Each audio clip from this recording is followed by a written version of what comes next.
போய் அவர் குளிக்க போயிருக்காரு. அப்படி குளிக்க போகும்போது அவர் அந்த தண்ணிக்குள்ள இறங்கி ஜபம் பண்ணும் போது அந்த குழந்தைய அவர் வெளியே வச்சுட்டு போயிருக்காரு.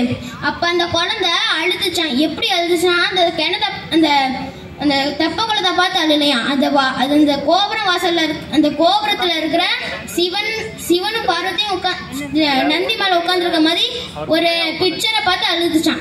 எதுக்கு அப்படி அழுதுச்சுன்னா, இந்த உலகம்லாம் எவ்வளவு பாவம் பண்ணுது, இப்படி கஷ்டமா இருக்கேன்னு கஷ்டத்துல அழுதுச்சான். அப்புறம் சிவபெருமான் வந்து அந்த அழுகை படுறதுக்காண்டி சிவனும் பார்வதி அம்மனும் ரிஷப வாகனத்துல வந்து சிவபெருமான் சொல்றாரு, நீ போய் பார்வதி சொல்றாங்க, நீ போய் அந்த குழந்தைக்கு போய் பால் ஊட்டிட்டு வா அப்படின்னு சொன்னோன்னே அந்த பார்வதி அம்மனும் அப்படி கீழே இறங்கி போய் அவங்களுக்கு தங்க கிண்ணத்துல பால் ஊட்டுறாங்க. அப்படி பால் ஊட்டிட்டு அவங்க மறைஞ்சு போயிடுறாங்க. அப்புறம் அவங்க அப்பா வந்து அந்த தெப்ப குளத்துல இருந்து வந்து பார்க்கும் போது அந்த குழந்தை வாயில பால் இருந்திருக்கு, பால் சொட்டு. அப்படி பார்த்தோன்னே நீ யார்கிட்ட இருந்து பால் வாங்கி குடிச்சுன்னு அந்த குழந்தைய போட்டு அடிச்சோடனே அந்த குழந்தை அப்போதான் முடிவு பண்ணிச்சிடும், எங்களுக்கு நம்ம சொல்லி புரிய வைக்க முடியாது, நம்ம எங்களுக்கு பாட்டா பாடி காமிச்சிடும்னு இந்த பாட்டை பாடிச்சு.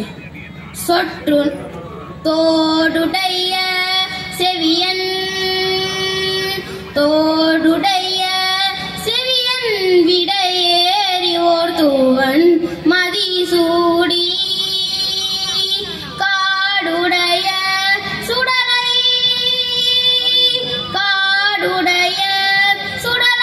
பொடி பூசியன் உள்ளம் கவர் கல்வன்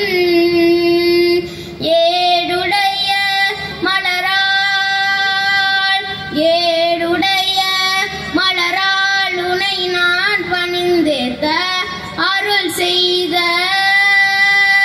பீடுடைய பிரமாபுரம் மேவிய பெம்மான் இவன் நன்றே.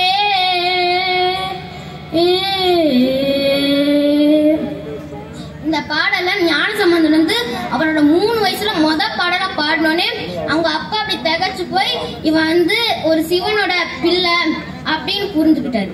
அதனால நம்மளும் இந்த பாடலை பாடினா சிவபெருமானுக்கு ரொம்ப பிடிக்கும். சூப்பர்.